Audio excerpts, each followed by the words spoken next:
Japan ने ऐसा क्या कर दिया यार कि अमेरिका को हिरोशिमा और नागासाकी पर इस सदी का सबसे खतरनाक विध्वंसक परमाणु बम गिराना पड़ गया। समझो 1930 का समय चल रहा था और तब जापान में भीषण औद्योगिक क्रांति चल रही थी। जापान रोज नए नए आविष्कार कर रहा था और बहुत बड़ी मात्रा में मास प्रोडक्शन करके प्रशांत महासागर के बीच से एक छोटे से द्वीप ने धूम मचा रखी थी। अगर तुम्हें लग रहा हो कि 1930 में ऐसा क्या बना लिया था जापान ने, तो सुनो। होंडा की कार और बाइक्स, टोयोटा की कारें, सुजुकी की बाइक और कार, सोनी का कैमरा, कैनन का कैमरा, सोनी की टीवी, रेडियो, कैसियो की घड़ी और यामाहा के नाम से म्यूजिकल इंस्ट्रूमेंट और बाइक जैसी बड़ी बड़ी चीजें जापान ने 1930-40 के दौर में ही बना के पूरी दुनिया में बेचना शुरू कर दिया था। उस समय के जापान की ताकत का अंदाजा लगा पा रहे हो? दुनिया का कोई भी देश उस समय जापान से किसी भी मामले में आगे नहीं था। चाहे सैन्य ताकत हो या टेक्नोलॉजी की बात हो, जापान का ही लोहा माना जाता था। लेकिन फिर भी जापान के साथ एक बहुत बड़ी समस्या थी। जापान के पास लोग, लगन और टेक्नोलॉजी तो भरपूर थी, लेकिन एक छोटा सा द्वीप होने के कारण इनके पास नेचुरल रिसोर्सेस जैसे क्रूड ऑयल, कोयला, मिनरल्स, रेयर अर्थ मेटल और औद्योगिकरण के लिए सबसे जरूरी चीज लोहा तो था ही नहीं। और उस समय जापान ये सारी चीजें अमेरिका, यूरोप और आसपास के पड़ोसी देशों से इंपोर्ट करता था। लेकिन जैसे जैसे जापान का औद्योगिकरण और मास प्रोडक्शन बढ़ रहा था, तो अब इन इंपोर्टेड चीजों की जरूरत भी और ज्यादा बढ़ रही थी। और इसी बात को लेकर जापान की चिंता बढ़ने लगी कि हम लोग इस एक छोटे से द्वीप में रह रहे हैं, धीरे धीरे हमारी जरूरतें भी बढ़ेंगी, जनसंख्या भी बढ़ेगी और हमें इस समस्या से निपटने के लिए कोई परमानेंट सॉल्यूशन ढूंढना चाहिए। और इस तरीके से जापान ने तय किया कि हमें कोई एक नई जगह ढूंढनी चाहिए जहां से ये सारे नेचुरल रिसोर्सेस हमेशा के लिए मिलते रहें और अगर भविष्य में जनसंख्या बढ़े तो हमारे पास एक्स्ट्रा जमीन भी हो। और अपने इसी महत्वाकांक्षी उद्देश्य को पूरा करने के लिए जापान ने रिसोर्स हंटिंग का काम शुरू कर दिया। दुनिया भर के देशों में देखने लगे कि ऐसा कौन सा देश है जिस पर कब्जा करके वहां के नेचुरल रिसोर्सेस का उपभोग किया जा सकता है। कई आसपास के देशों में जापान की नजर गई,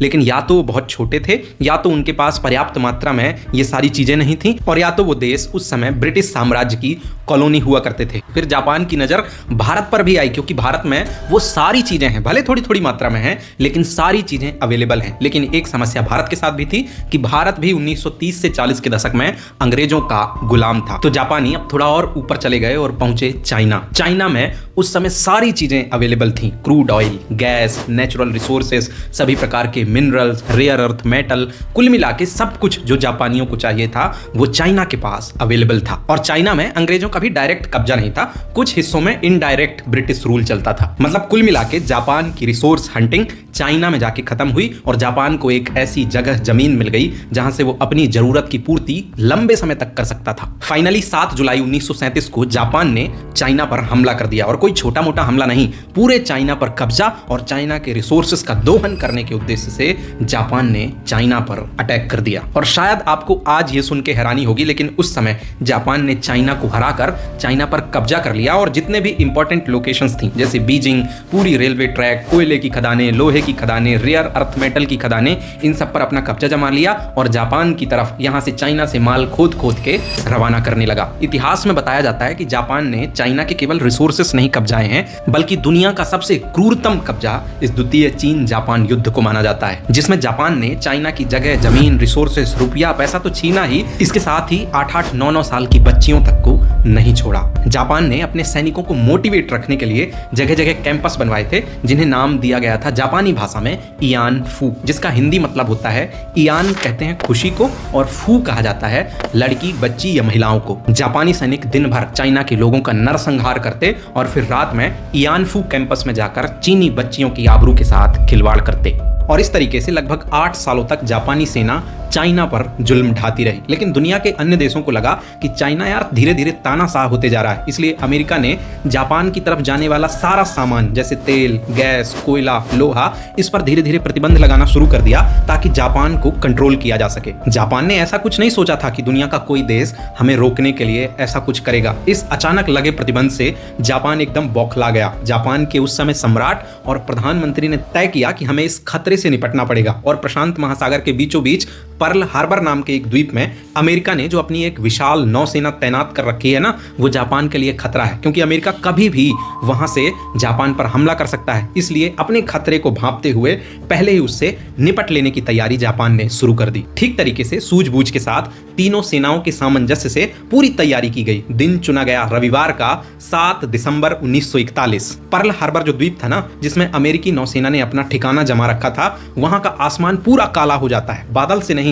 जापानी जो लड़ाकू विमान थे वो पूरे द्वीप के ऊपर आके लगभग 300 से 400 की संख्या में छा जाते हैं और पूरे 1 घंटे 50 मिनट तक लगातार उस द्वीप के ऊपर बमबारी करते हैं, जिससे अमेरिकी नौसेना लगभग पूरी तरह से तबाह हो जाती है। रिपोर्ट्स बताती हैं कि लगभग 2403 लोग तुरंत मारे गए। अमेरिका के 8 बड़े बड़े विमान वाहक युद्धपोत तबाह हो गए, 400 से ज्यादा लड़ाकू विमान तबाह हो गए और हजारों की संख्या में लोग घायल हो गए। जापान का यह हमला इतना सटीक, अचानक और विभत्स था कि अमेरिका, जो मेनलैंड अमेरिका है, उसको भी काफी देर के बाद पता चला कि हमारी नौसेना तबाह हो चुकी है। जैसे ही यह जानकारी अमेरिका के राष्ट्रपति रूजवेल्ट को पता चली तो उन्होंने अपनी संसद में खड़े होकर भाषण दिया कि अब जापान से कोई बातचीत नहीं होगी, सीधा युद्ध होगा। और उन्होंने एक फेमस स्पीच दी जिसे आज भी इन्फेमी स्पीच के नाम से जाना जाता है, जिसमें उन्होंने बताया कि यह दिन अमेरिका के लिए भीषण घनघोर अपमान का दिन होगा। अमेरिका के लोग आज भी उस दिन को इन्फेमी डे के नाम से याद करते हैं, अपमानित दिन के नाम से याद करते हैं। राष्ट्रपति रूजवेल्ट ने तुरंत अपने यहाँ के महान साइंटिस्टों को इकट्ठा किया और उन्हें टास्क दिया कि एक ऐसा हथियार बनाओ जिसकी मदद से हम जापान को सबक सिखा सकें और पूरी दुनिया को बता सकें कि अगर किसी ने इस प्रकार से अपमानजन्य हमला किया तो उसे बख्शा नहीं जाएगा। अमेरिका के महान साइंटिस्टों ने अपना काम करना शुरू कर दिया। एक ऑपरेशन चलाया गया, ऑपरेशन मैनहट्टन, जिसके प्रमुख बनाए गए फेमस साइंटिस्ट ओपेनहाइमर। वैज्ञानिकों ने 3 साल 7 महीने और 9 दिन में इस सदी का सबसे घनघोर, खतरनाक, विध्वंसक हथियार बनाकर तैयार कर दिया, जिसे परमाणु हथियार कहा गया। और फिर जल्दी ही 6 अगस्त 1945 को जापान के हिरोशिमा में पहला परमाणु बम गिराया गया, जिसका नाम था लिटिल बॉय। और दूसरा 9 अगस्त 1945 को जापान के नागासाकी में दूसरा परमाणु हथियार गिराया गया, जिसका नाम था फैट मैन। इन दोनों हमलों के तुरंत बाद हिरोशिमा और नागासाकी के लाखों लोग राख बन गए पल भर में।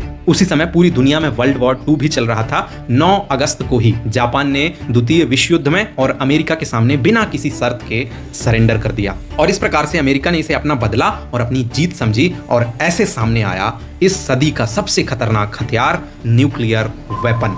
अगर आपको हमारा ये वीडियो अच्छा लगा तो आपको हमारा ये वीडियो भी जरूर अच्छा लगेगा। शुक्रिया।